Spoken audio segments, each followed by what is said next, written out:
Piers, you've been one of the people who's covered the Israel-Palestine conversation the most thoroughly from different sides. You've taken a hell of a lot of stick and flack online from everybody, From everyone, yeah. from everyone.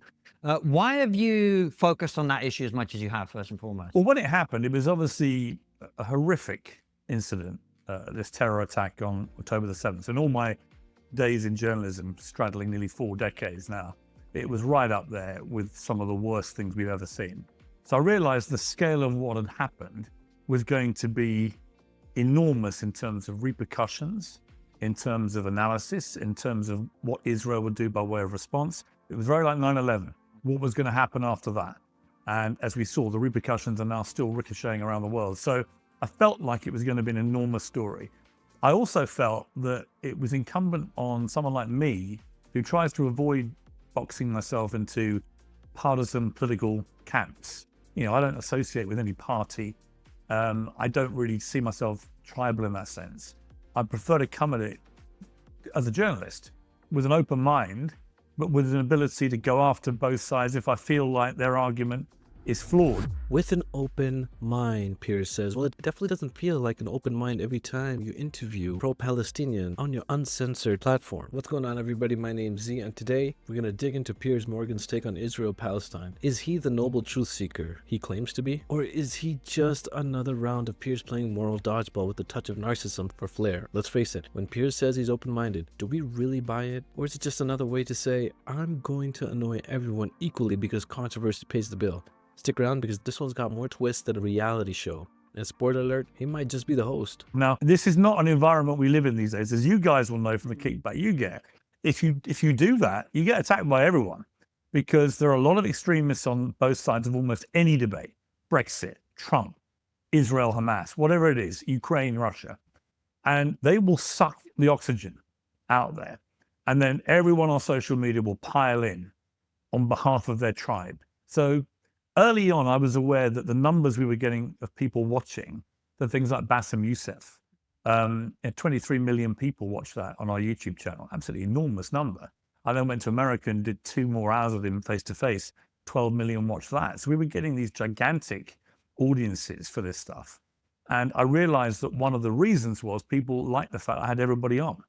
They liked the fact that it didn't really matter to me who they were. They had a big following and had influence. I wanted them on the show, and I wanted to have a proper examination of what they believed and what they stood for. And I think it's been a really interesting exercise. I mean, I think that we've positioned ourselves as a show as somewhere that people may feel annoyed by if it doesn't suit their tribal concerns, but there is an appreciation and a respect for the fact that I'm at least platforming everybody, because I think that's really important. Mm. And this is going to sound like a strange question because it's something we take almost entirely for granted now. But why do you think a conflict, which is quite far away from these shores, from the shores of the United States, is so central to the conversation we've been having for, it'll soon be a year? Well, look, I think the root of all, I go back to when I was on the Daily Mirror, which I left 20 years ago, right? And one of the last things I did was oppose the Iraq War. I remember going back, to my days on the Daily Mirror 20 years ago. And my last big story really was the Iraq War and the consequences. And if you look at the root cause of a lot of the problems in the Middle East, it goes right back to 1948, right back to what happened then, right back to this Israel-Palestine conflict, which has never been resolved. And it's all blown up in spectacular fashion with the worst kind of acceleration of this conflict into open war in the most catastrophic manner. So it didn't surprise me that it became a huge global story, because the repercussions go everywhere. They go right through the Middle East. They go obviously to America. Fascinating to watch how America's responded to this, how a Democrat president is getting a lot of flack from the pro-Palestinian people in America who think he's not doing enough for them. He's getting a lot of flack from pro-Israeli people saying, why aren't you defending us more? And I said at the start of this, and I still say it now, this is one of the most complex moral stories I've ever had to cover. I've used this word quandary a lot. Like, anyone who makes just bold statements about this war since October the 7th, I find slightly untrustworthy. So I don't think there is a simple answer. I don't think there's a simple analysis. I think it's incredibly complicated. And frankly, I've become known as someone who asks everybody, do you condemn Hamas? Well, if you don't condemn what they did on October the 7th, I don't really want to have any more time with you. If you can't condemn the slaughter of 1,200 people and 6,700 more wounded, if you can't just condemn that act without any equivocation, it's a kind of pointless conversation.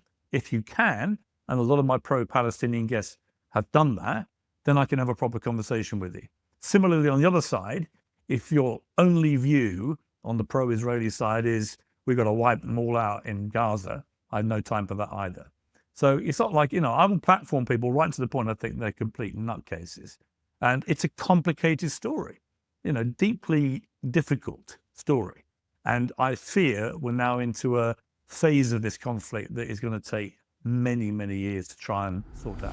Please pardon my barbaric interruption, but I'm itching to call this out. Please. Piers, the master of moral gymnastics. Let's start with his humble brag about opposing the Iraq War 20 years ago. Sure, Piers, we get it. You had the courage to go against the grain when it suited your brand back then. But now, here we are, with you straddling the tightrope of the Israel-Palestine conflict, declaring it is the most complex moral quandary of your career. Funny how the complexity ramps up whenever clear accountability is on the table. Piers drops the old 1948 history bomb, as if this suddenly makes him a Middle Eastern historian. Sure, he's got a point that the roots go way back, but isn't it convenient that he glosses over Britain's role in creating the chaos during that time? Colonial baggage, Piers. That's where you could have started. If you're aiming for an unbiased approach, then we hit this condemn Hamas or else ultimatum. Fair enough. So no sane person supports terror attacks, but notice how he flips the coin. When it comes to Israel, he cautiously treads into potential war crimes territory without fully calling them out. A little softer on that side, aren't we, Piers? It's like he's saying, I'll push both sides, but I'm going to fluff the pillow first for one of them. The kicker? His take on the scale of Israel's response. Piers calls it unprecedented, but hesitates to finish the thought. Is it disproportionate? Is it indefensible? Or are we just going to keep circling this moral quandary while sipping tea, avoiding hard conclusions like cat avoids water? And that's the double standard, folks. When you platform everyone, but your critiques land with varying intensity, you're not a fearless truth teller. You're a guy running a calculated PR operation. Piers Morgan, the moral referee who lets some players slide while calling penalties on others, all in the name of fair and balanced journalism. Classic. It's a really profound point you're making there, Piers, because when we interview people, they're always either pro-Israeli or pro-Palestinian. And what happens when you have those conversations with those types of people, no matter how well-intentioned they are, is they're only presenting one side of the story. Yeah. So I guess my question to you is,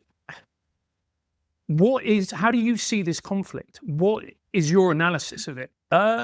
It's evolved. There's no question. Very early on, I was adamant that Israel not only had a right to defend itself after the scale of that attack, but had a fundamental duty to its people to defend them from any further attack, particularly given that the Hamas official spokesman was on camera saying we're going to keep trying to do this again and again and again. No Israeli prime minister or government could do anything but do what they could to defend their people. And I think any country in the world that would apply. So I took that as my starting point. They have a right and a duty to defend themselves. But very quickly into it, it was clear that the scale of the response from Israel was going to be pretty much unprecedented. And then the question becomes, what is too much? What is acceptable? What strays into potential war crimes? At what point does your right to defend itself give you the right to obliterate large sections of Gaza and tens of thousands of innocent people, particularly given that half the population is under 18? I mean, that's a staggering number of children. And particularly given the complexity of the fact that Hamas deliberately embed themselves amongst the civilian population, making it incredibly difficult to target terrorists from civilians. So that's what I mean about this being a very difficult story to cover and a very difficult moral quandary for me. I don't see it as a simple thing at all. And as it's gone on, what I've felt is that, and you're starting to see a splinter now in leading members of the Israeli political sphere, is that they haven't really got an end game for what happens after the war. And I've been asking that question for months. Well, what do you do when this is over? And there's no answer. A lot of Gaza has been completely destroyed. people's homes are gone. They're now attacking what they say are the last remnants of Hamas, but I suspect there's a lot more Hamas left than we think. They're now attacking them in a refugee camp where they've sent over 1 million people. Right? None of that sits easily with me, and I don't think with many people who are not on the extremity of this debate. So I don't know what the end game is here. You're seeing now Netanyahu sort of suggesting we're nearing the end of the war. Well, how? You haven't got rid of Hamas. That was your stated mission. And it's an interesting thing with public opinion in Israel, because the polls suggest that they support the elimination of Hamas, majority of people in Israel, but they do not support Netanyahu personally. And so the moment this war's over, he's almost certainly going to be out of a job, and then he goes in to face corruption charges in a trial. Where's the incentive for Netanyahu to end this war? And he's being driven by some very right-wing members of his cabinet, Smotrich and Ben-Gvir and others. And their language, I have to say, I don't think Israel is waging a genocide because it has the tools to actually wage a total genocide of Palestinian people in Gaza. But I do think some of the language some of those people have been using has been genocidal. And I can understand why people are very fearful that that is what they really want to do, drive Palestinians from Gaza irrevocably. So, what happens now? How do we go back to any kind of normality? What happens to the people who've been displaced, who've lost their homes? What happens to the ideology which fueled all this to start with? Has that been made worse by the scale of Israel's response? Or is it a bit like what happened with the Nazis after World War II, where there was such a ferocious attack on all things Nazi that it kind of pretty much disappeared? I think that's a very big question as to whether the ideology behind Hamas is actually been fueled by what's happened. If you've had a child who's been killed, are you more or less likely to gravitate to the people that you may perceive in your mind have acted as some kind of resistance? I don't know. But it's going to be a huge question for what happens, I think, after this is over. And there's also the geopolitical element. Like you look at Iran, who have been funding a lot of terrorism in that area. Right. They're not going to stop. As long as the Ayatollah is in power, he's going to keep doing that. No question. And then you see Lebanon as well. Very dangerous. I mean, Hezbollah will be next. You can almost take it to the bank, and that will be on a whole different scale to anything Hamas has done. Right, so this is a very perilous time. time. Can I ask why? Because there'll be a lot of people who have heard of Hezbollah or Hezbollah, but they wouldn't know why that is. Can you explain for Well, they're just better armed. There's more of them, and they're better armed. So, Hamas has always been a kind of splinter terror group masquerading as government in Gaza, taking billions of dollars, a lot of it at the direct express wish of Netanyahu, because he wanted to split the two Palestinian camps, Palestinian Authority and Hamas. It suited him that they were at each other's throats. So there's been a lot of money channeled to Hamas, and they've obviously used that to arm themselves, probably with a lot of help from Iran, and Hezbollah the same. There you have it, folks. Piers Morgan, the self-proclaimed moral referee of the Israel-Palestine conflict, blowing his whistle while conveniently favoring one side of the field. Sure, he says he's unbiased, but let's be real. When your critiques are lopsided and your moral quandaries conveniently dodge the hardest truth, you're less of a referee and more of a commentator with a selective mute button. But hey, that's Piers for you, balancing controversies and clicks like a tightrope walker, while the rest of us left wondering, is he genuinely searching for answers or just keeping his ratings high? Maybe. The real complexity here isn't the conflict, it's figuring out whether Piers believes his own spin. Thanks for watching, and as always, let me know in the comments what your thoughts are on this matter. Is Piers honestly, genuinely genuine? Is he the journalist with guts, or just another PR wizard cloaked in the illusion of balance? Until next time, as Z always says, stay sharp, stay critical, and remember, question the narrators as much as the narrative. Don't forget to like and subscribe, and follow me on Instagram in the link below. Catch y'all in the next one.